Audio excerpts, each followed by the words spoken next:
That's right. Lasers now could one day manipulate rain and lightning. CBS This Morning contributor Michio Kaku is a physics professor at City College of New York. Professor, nice to see you. Extraordinary seeing Al Gore and Bill Clinton there together with Charlie, wasn't it? That's right, yeah. Yeah, they did not get into this discussion, no. though. But it is fascinating. I mean, lasers, really, to change the weather? That's right. Well, as Mark Twain once famously said, everyone complains about the weather, but no one ever does anything about it.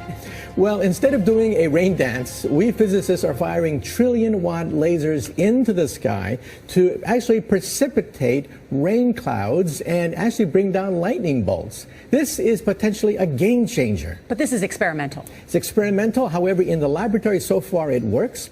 When you have water vapor and you have dust particles or ice crystals, you can precipitate rain. It condenses around the seeds. These seeds can also be created by laser beams. By firing trillion-watt lasers, you rip apart the electrons, creating what are called ions, and these ions act like seeds, like dust particles, bringing down rain and even lightning. Go ahead. Well, this fascinates me in part because, too, I remember reading the stories that China had used this during the Olympics, that the USSR had used this after Chernobyl to create rain clouds. I mean, did those really work then? We have some of these capabilities now? Inconclusive. Even in the 60s, the CIA used this to bring down monsoons during the Vietnam War, to wash out the Viet Cong.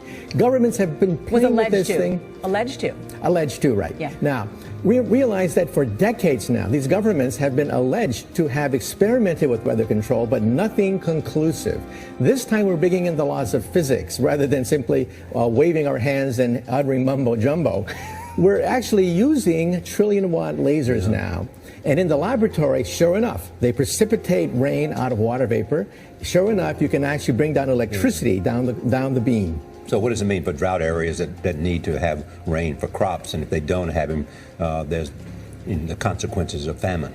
Well, the bad news is if it's a clear blue sky, it's not going to do anything at all, because it only takes water vapor that's already in the air and condenses it. However, for floods, for agriculture, farmers, for people planning wedding parties, football games, you name it, outdoor events and agriculture and flooding and even hurricanes, all of them could be subject to weather modification. Incredibly interesting, Professor Michio Kaku. Thank you.